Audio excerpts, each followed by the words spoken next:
Yassir li amri wahlul 'uqdatam min lisani yafqahu qawli.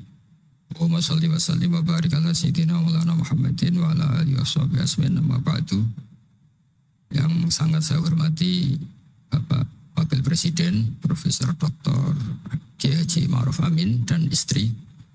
Semua pejabat negara yang saya hormati, di sini ada Ibu Menaker Dr. Fauziah, Kapolda yang saya hormati, Korem, semua yang saya hormati, Ketua MUI Banten dan Ketua MUI Jawa Barat, semua yang saya hormati. Ini tak tanya dulu sama Pak Dokter, ini gimana Wakil Presiden? Ini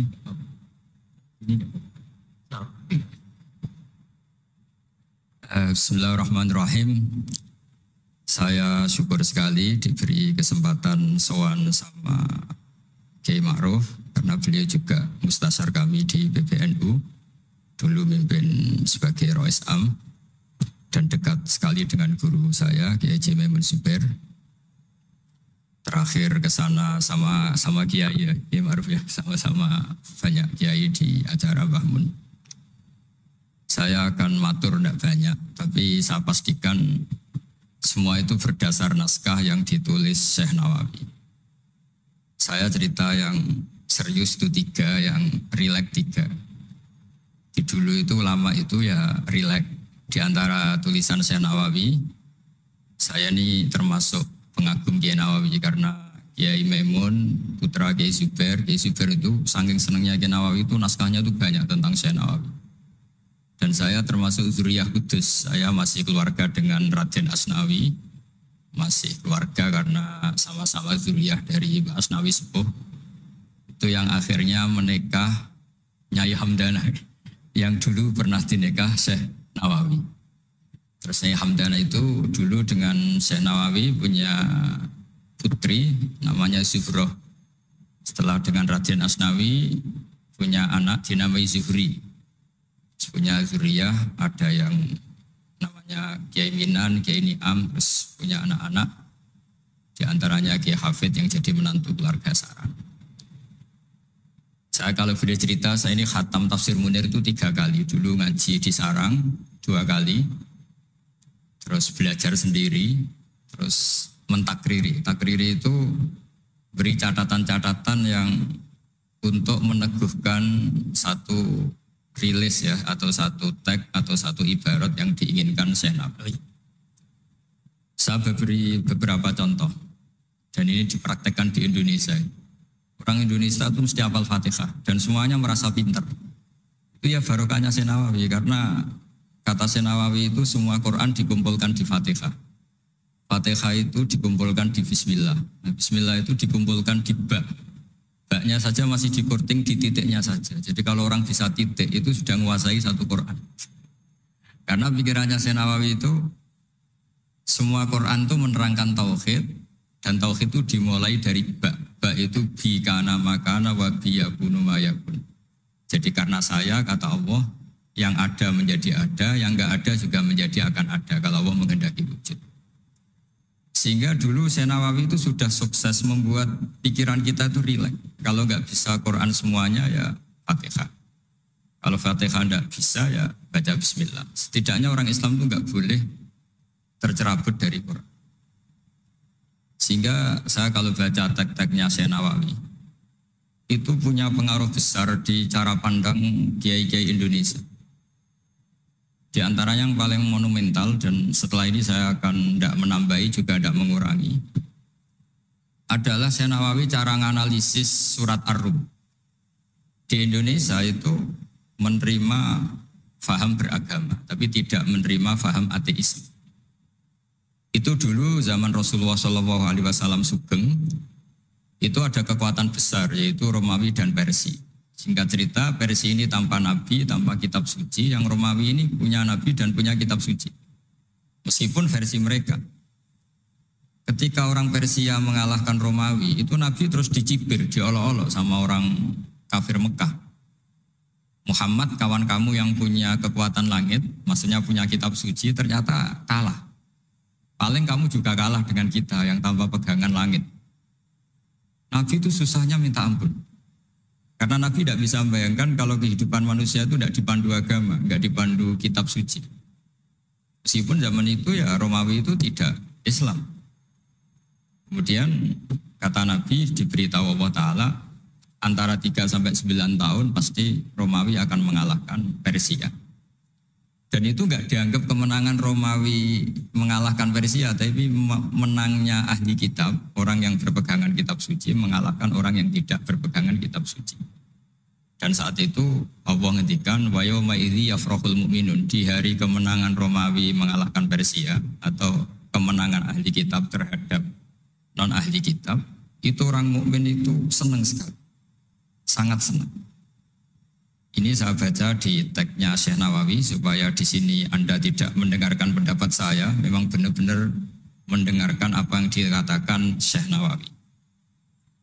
Saya baca tidak ya niru-niru Kiai Ma'ruf. Tadi beliau masih ngendikan secara fasih, ngendikan usul fikih, kaidah fikih, karena ilmu beliau dengan kita ini bersanad yang sama. Dulu Mbah Mun ngaji Mbah Karim yang ngaji Mbah Hasyim. Jadi Mbah Hasyim ngaji Syekh Khalil. Kalau saya lewat sanad kudus ya diantaranya saya lewat Syekh Nawawi Al-Bantani. Nanti saya baca beberapa sanad Syekh Nawawi. Kata Syekh Nawawi Al-Bantani, beliau ngendikan wa yauma idzi yafrahul mu'minuna bi nasrillah wa yauma idz yaghlibur rumu ala farisa yafrahul mu'minuna bi taghlibillah man lahu kitabun ala man la kitabalah wa yafrahuna bi walabatihim al-musyrikina bi badrin.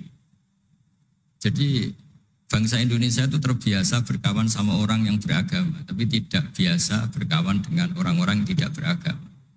Itu karena Imam Nawawi mengatakan, Syekh Nawawi, wa naktubu maqaddamu atharuhum, pikiran besar Syekh Nawawi adalah ketika orang Romawi mengalahkan Persia, itu cara berpikir Imam Nawawi itu mengalahkannya orang yang berkitab, mengalahkan yang tidak berkitab.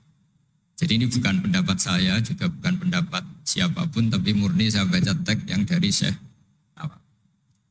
Sehingga kita secara psikologi, kita ini kan misalnya saya aja lah contohnya. Misalnya saya miskin, ada petinju, orang miskin kulit hitam bersama orang kaya. Kalau yang menang yang miskin tuh ikut seneng, padahal ya tidak ikut menang. Karena kayak terwakili. Dulu kata Syekh Nawawi, itu juga pikirannya begitu. Ini saya baca ini kata Syekh Nawawi. Misalnya seperti itu zaman itu. Wa sababu nuzuli hadil ayat annahu kana baina Faris war Rum qitalun. Wa kana al musyrikun yawadduna antaghliba farisu ar-Ruma. Di anna Faris kana majusian ummiyin wal muslimuna yawadduna ghalabatar Rum ala Faris liqaunihim ahlal kitab. Jadi dulu itu kata Syekh Nawawi, pikirannya orang Islam, boyo yang menang itu ahli kitab karena sama-sama punya agama, punya peradaban. Jangan sampai yang menang itu yang tidak punya kitab, tidak punya peradaban. Jadi itu saya yakin yang mengilhami para guru-guru kita, para kiai-kiai kita bikin Pancasila, diantaranya yang membentuk Pak Karno, karena Pak Karno ya dulu ngaji sama Gus Sokraminoto, ngaji sama orang-orang pinter. Kita ini berketuhanan. Jadi itu ciri khas Syekh Nawawi di antaranya. Kemudian beliau menganalisis kemenangan. Kemenangan itu ketika orang Islam sudah kuat. Ini halaman 424. Ini nanti kita bisa tinggal di sini sebagai hadiah sama Gus Syauqi sama keluarga besar Pondok Tanara. Nabi itu orang yang nggak suka duniawi, tapi kenapa sih Nabi harus menang? Nabi Sulaiman akhirnya menang, Nabi Dawud akhirnya menang, Nabi Ibrahim ya akhirnya menang, Nabi Musa akhirnya juga menang, dan Rasulullah SAW juga akhirnya mengalami kemenangan. Itu cara menganalisis Syekh Nawawi Al-Bantani. Kata beliau, iqamati alamatir riyasah, supaya kepemimpinan Islam itu kelihatan. Fala yabqa mayaqdiru alal ikrah alal kufri. Jadi kalau kita menang, baik secara politik maupun ekonomi atau kultur, setidaknya tidak ada lagi kekuatan manapun yang memaksa kita untuk menjadi kafir atau menjadi salah. Kita tahu misalnya di beberapa negara di Eropa, barokahnya orang Islam kaya, ya pemain bola dulu tuh kalau puasa susahnya bukan main. Gara-gara klubnya dibeli umat Islam itu, malah cari tukang adzan di stadion itu, karena yang punya sudah orang Islam. Itu contoh kekuatan ekonomi.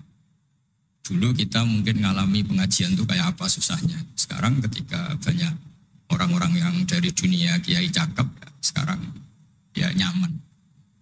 Jadi di antara alamatnya tamkinu hadatin adalah wala yumakkinanna lahum dinahumul ladzi tadallahum wa la yubaddilannahum min ba'di khaufihim amna. Ciri utamanya adalah tamkin fil ard. Merasa beragama itu nyaman, tidak ada yang ganggu. Itu zaman itu Senawi sudah menganalisis kenapa sih Nabi harus menang. Kata beliau supaya la yabqa mayaqdiru alal ikrah alal kufri. Ini tafsir di ayat wa yahdiyaka siratan mustaqima. Ketika Syekh Nawawi menerangkan kenapa Nabi harus menang di halaman 424 surat Al-Fatih. Jadi itu sisi-sisi betapa Syekh Nawawi itu luar biasa. Terus menyangkut kiblat. Dulu ramai sekali di Indonesia kalau kiblat harus presisi betul, harus ditertibkan betul. Tapi ternyata masjidnya para wali dan para orang-orang soleh itu ya kayaknya asal madep mulon itu ada yang komentar itu kenanya Afrika atau Mesir entahlah.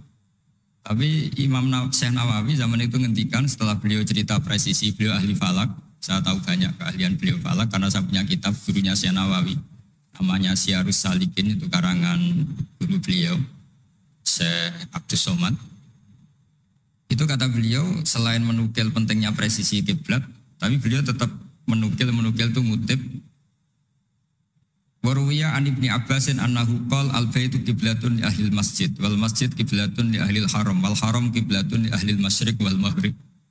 Wa hadza qaulu Malik. Jadi karena orang Jawa itu rata-rata kiai itu mesti baca tafsir Munir sehingga ya dianggap enteng saja.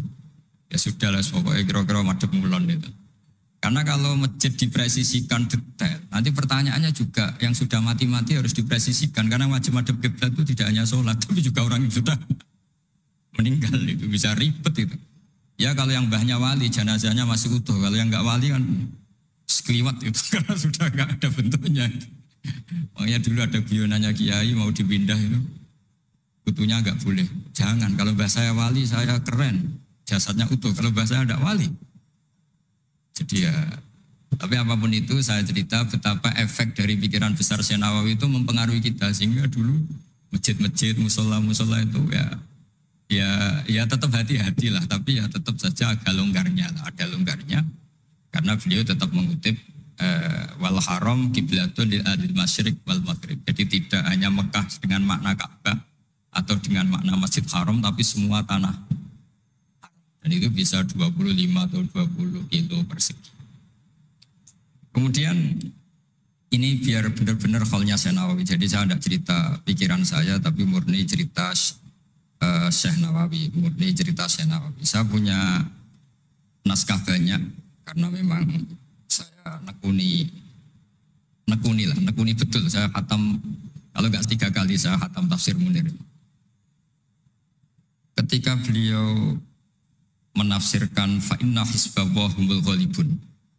Ini favorit saya di Syekh Nawawi. Pasukan Allah itu pasti menang, ya. Pasukan Allah itu pasti menang. Tapi beliau dengan unik menjelaskan, ya ini supaya benar-benar Syekh Nawawi ya, saya tidak menambahkan, tidak mengurangi. Di halaman 278. Jadi ngaji pakai kitab itu untungnya 2. 1 mengutip, 2 terus gak usah mikir gitu. Jadi pada saya mikir nanti salah di depan Pak Wapres, di depan orang-orang pinter malah sakit atau goblok gitu. Tadi kalau nukil kan aman. Paling salah baca. Kayaknya enggak lah, saya pernah ngaji 3 kali. Kayaknya enggak. Tapi kalau misalnya salah itu apa-apa. Bismillahirrahmanirrahim. Fa inna hizballahi humul ghalibun. Kata Syekh Nawawi, wa may yattakhidum terus hum al-ghalibuna ala a'daihim bil hujjah. Fa innaha mustamirratun abadan. Amma bisolah wa daulah faqad digulabun. Ini termasuk yang unik dari Syekh Nawawi. Kata beliau, Islam itu akan selalu menang secara argumentatif. Bu ada sekolah perbandingan agama, bu ada kajian agama. Asal yang dikaji Islam ya, bukan orangnya. Kalau orangnya ya macam-macam.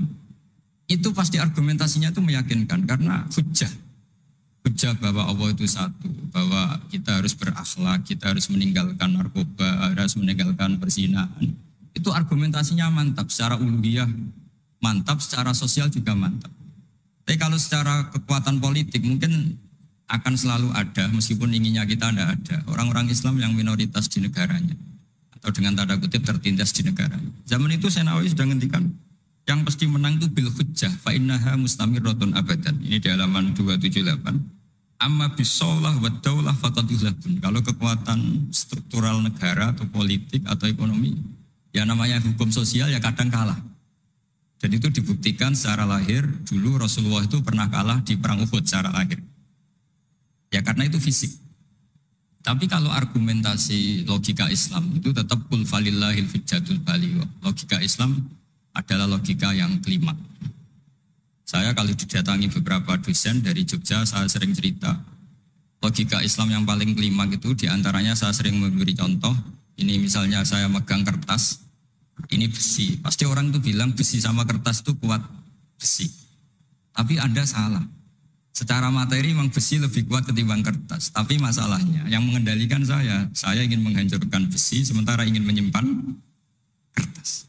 Artinya Islam itu mengajarkan kita itu kabeh biadillah. Apa artinya besi kalau di bawah rencana dihancurkan? Apa lemahnya kertas ketika rencananya diabadikan? Nah, ini pentingnya Islam. Artinya apa? Ketika Islam bilang al-amru biadillah, itu tidak bisa ditawar. Meskipun apapun kekuatannya tetap menang Allah. Seperti tadi, saya megang besi sama megang kertas. Orang tak tanya pasti bilang kuat besi. Tapi kata saya, Anda keliru. Karena saya punya rencana menghancurkan besi, mengabadikan kertas. Artinya Islam itu mengajari tadi seperti yang dikatakan Kiai Ma'ruf la haula wala quwata illa billah. Apapun ilmu kita harus digarisbawahi secara materi kuat besi, secara materi kertas lebih rentan. Tapi harus ditambahin, tapi hakikatnya terserah yang mengendalikan. Dan di sini Islam mensifati Allah biyadihi malakutu kulli syai'. Ya terserah Allah. Jadi teori la haula wala quwata illa billah itu tidak perlu diperbandingkan atau diperbenturkan dengan teori usaha. Kalau ada penyakit ya kita usaha. Ada di kitab Ihya, di kitab Dawa itu diterangkan Nabi Musa itu pernah sakit karena beliau merasa dekat sama Allah itu gak berobat, tambah sakit, tambah dikasih nasihat. Para dokter tetap gak mau berobat. Akhirnya Allah sendiri yang ngasih tahu, udah kamu berobat saja. Bukankah terserah jenengan Gusti? Terus kata Allah, apa kamu mau bilang saya bikin sesuatu itu udah ada gunanya? Masa Allah bikin jahe ditanya, apa betul Gusti ini menghangatkan badan? Saya tidak tahu. Saya bikin juga enggak jelas. Kan enggak mungkin seperti itu. Tetap kata Allah, fa'aina adau hikmati. Lalu hikmah saya bikin sesuatu dengan fungsi tertentu, lalu gunanya apa? Kalau semuanya tidak ada gunanya. Semenjak itu Nabi Musa percaya atau mau ikhtiar dengan obat. Tapi obat saja tidak cukup. Tetap al-amru biyadillah. Saya sering kalau ngaji bilang, kita takut COVID, ternyata nyuwun sewu mati kita kecelakaan. Kita takut penyakit tertentu membunuh, ternyata mati kita kesetrum listrik. Tetap kita butuh tawakal.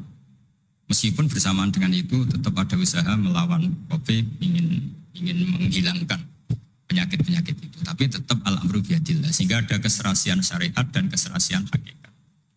Tapi saya pastikan Syekh Nawawi ini memang luar biasa. Jadi beliau menghentikan banyak hal yang menurut saya itu luar biasa. Jadi saya mengkaji tafsir Munir itu di antara khas-khas beliau adalah beliau bisa cerita tentang tentang kekuatan-kekuatan Allah Ta'ala dengan cara yang rileks. Kemudian kenapa kiai-kiai Indonesia itu ngadepi orang fasik itu tenang, tidak langsung antipati seakan-akan fasik selamanya. Yang soleh juga tidak jumawa seakan-akan soleh sampai mati. Karena kata Syekh Nawawi itu ketika menafsirkan wa yu'adzibal munafiqina insya'a aw yatub. Namanya hukum sosial sudah saja yang sekarang fasik suatu saat soleh, yang sedang soleh suatu saat fasik. Karena Allah itu bisa saja merubah. Orang munafik yang kayak apa biadabnya, kayak apa salahnya, itu Allah ketika cerita tentang dirinya wa yu'adzibal munafiqina insya'a. Allah ya bisa saja menyiksa orang munafik insya'a. Tapi tetap ada kemungkinan aw yatuba atau Allah memberi tobat. Nah barokahnya itu kadang-kadang kita sebagai GNU itu dikritik gak jelas. Ya kita memang gak mungkin jelas, memang potensinya ya yang sedang soleh ya bisa salah, yang sedang fasik ya bisa benar kan. Karena al-amru biyadillah.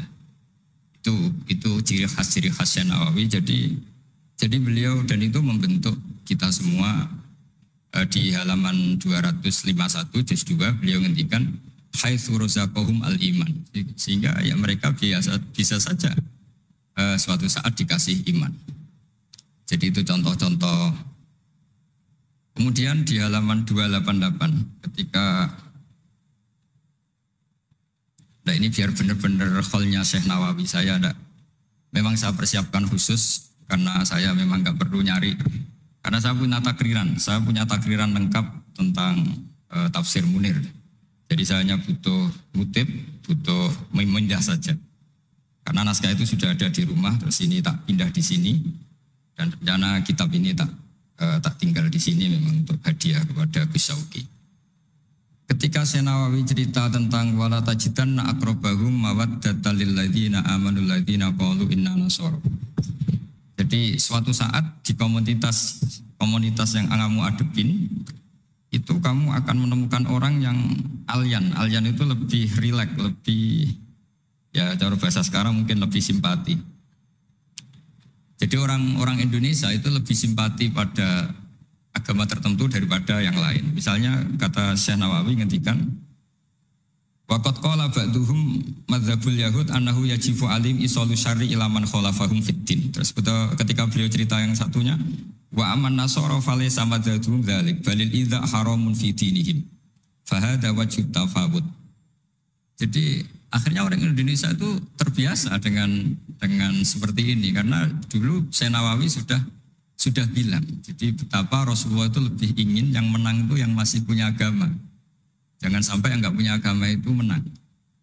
Bisa dibayangkan kan kita tahu misalnya di ilmu medis kalau cloning itu dibolehkan itu kayak apa manusia jadi uji coba. Jadi gara-gara kita masih beragama, apapun hebatnya teknologi cloning itu tidak serta-merta diadopsi atau diterapkan. Jadi itu sumbangan-sumbangan Syekh Nawawi pada kita dan yang membentuk kita. Terus ini yang terakhir di kitab Nashihul Ibad. Jadi ini supaya benar-benar kholnya Syekh Nawawi di kitab saya halaman 112. Ini sekaligus penutup. Saya tidak akan matur banyak-banyak supaya nanti dikaji sendiri kitab-kitabnya Syekh Nawawi. Suatu saat orang yang tukang fitnah ya atau yang suka mungkin kalau sekarang suka gosip atau apalah atau yang suka bikin berita yang enggak benar. Itu Syekh Nawawi menambahkan ini kitab Nashihul Ibad itu karangannya Ibnu Hajar Al-Asqalani. Ibnu Hajar Al-Asqalani itu gurunya Syekh Zakaria Al-Ansori. Jadi Syekh Zakaria Al-Ansori itu orang yang begitu alim alama sampai digelari Syekhul Islam. Itu beliau pinter itu karena bingung. Pernah ditanya, ya Syekh kenapa Anda sepinter itu? Syekh Zakaria Al-Ansori itu punya guru namanya Ibnu Hajar Al-Asqalani. Beliau punya murid namanya Ibnu Hajar Al-Haytami. Jadi kalau mau setoran itu ya sinau karena gurunya alim. Dulu kalau setoran sama guru itu muridnya yang baca, qorok itu alas Syekh. Jadi dulu saya baca tafsir Munir itu nyemak sampai khatam, terus saya baca ya sampai khatam. Makanya saya ini alhamdulillah tahu banyak tentang tafsir Munir. Karena saya pernah ngaji istimak khatam, terus saya yang baca juga khatam, terus saya belajar juga khatam. Jadi semoga ini bentuk penghormatan saya pada Syekh Nawawi itu sudah puluhan tahun yang lalu. Dan alhamdulillah sekarang punya kesempatan bisa hormat kholnya Syekh Nawawi. Beliau ketika terus yang tanya ini dijawab sama Syekh Zakaria Al-Ansori. Dukik tu bena hajaro ini. Saya ini diseleb 2 batu, digebek kalau orang Jawa bilang.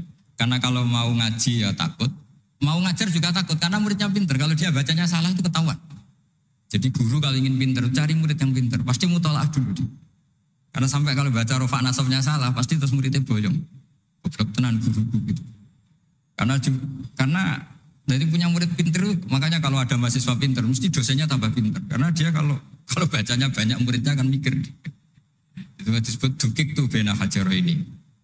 Kata Syekh Nawawi menambahkan yang dikatakan Ibnu Hajar Al-Asqalani dalam kitab Nashihul Ibad. Beliau meriwayatkan satu hadis. Yu'adzabul lisanu bi'adzabin la yu'adzabu bihi syai'un minal jawarih. Nanti lisan atau mulut itu disiksa Allah dengan siksaan paling pedih di atas organ tubuh yang lain. Terus lisan komplain sama Allah, 5 tu'adzibu. Kenapa engkau menyiksa seperti ini ya Allah? Terus dijawab, kharajat minka kalimatun balaghat masyariqal ardi wa magharibaha. Fasufika bihad damul haram wa ukhida bihal malul haram wa tuhika bihal farjul haram. Jadi lesan itu kalau kadung ngomong, itu orang yang harusnya disukai gara-gara dia provokatif atau menceritakan kebencian, orang benci semua. Yang orang harusnya dibenci karena perilakunya tidak menguntungkan bangsa dan negara atau tidak menguntungkan umat Islam, gara-gara dipoles sehingga dicintai. Jadi lesan itu bisa merubah segalanya. Jadi sekali dia punya kesalahan, kata Syekh Nawawi, sesuai riwayat yang beliau riwayatkan, dan beliau ngendikan turuwiyah, Nabi sallallahu alaihi wasallam, beliau ngendikan bahwa ini diriwayatkan dari Nabi, kharajat minki kalimatun balagot atau kharajat minka kalimatun balagot masyariqal ardi wa magharibaha fasufikat biyadamul haram wa ukhidha biha al-malul haram. Jadi ini sumbangan-sumbangan Syekh Nawawi yang kemudian membentuk kita. Jadi saya ulang lagi, mungkin para pengkaji naskahnya Syekh Nawawi tolong dibaca surat Ar-Rum. Surat Ar-Rum itu dulu Nabi itu masih belum kuat, masih di Mekah, dihimpit kekuatan besar, yaitu kekuatan Romawi dan Persia. Dan yang Romawi ahli kitab, yang Persia non ahli kitab. Dan orang musyrik itu non ahli kitab, jadi tidak berkitab. Ternyata Nabi ketika orang Faris menang, Nabi dicibir sama orang-orang musyrik bahwa nasib Anda yang katanya punya kekuatan langit, pasti nasibnya sama dengan Romawi. Tapi ternyata Allah akhirnya memenangkan Romawi, dan ketika Romawi yang menang, ini oleh Syekh Nawawi ditafsirkan kemenangan yang punya kitab. Bukan ditafsirkan kemenangan apa? Romawi, tapi kemenangan yang berpegangan kitab itu lebih menyenangkan bagi umat Islam. Karena bagaimanapun yang punya kitab ini jauh lebih berperadaban, lebih beretika. Saya kira demikian karena mungkin waktu ya, dan tadi seperti yang dikatakan Kiai Haji Ma'ruf, mohon maaf sebanyak-banyaknya karena nggak bisa hormat Syekh Nawawi secara besar-besaran sesuai hak beliau sebagai orang yang sangat-sangat terhormat karena ngangkat nama besar Indonesia di kancah internasional. Terakhir saya tutup kata Mbah Maimun itu, ketika Andalusia kalah, padahal dulu melahirkan pengarang-pengarang kitab besar kayak Imam Qurtubi, Ibnu Malik, itu kata Mbah Mun, jika genti Indonesia katanya, kata Allah itu enggak ridho kalau orang Islam di belahan sana kalah kecuali ada penggantinya. Katanya penggantinya itu Indonesia, kata beliau.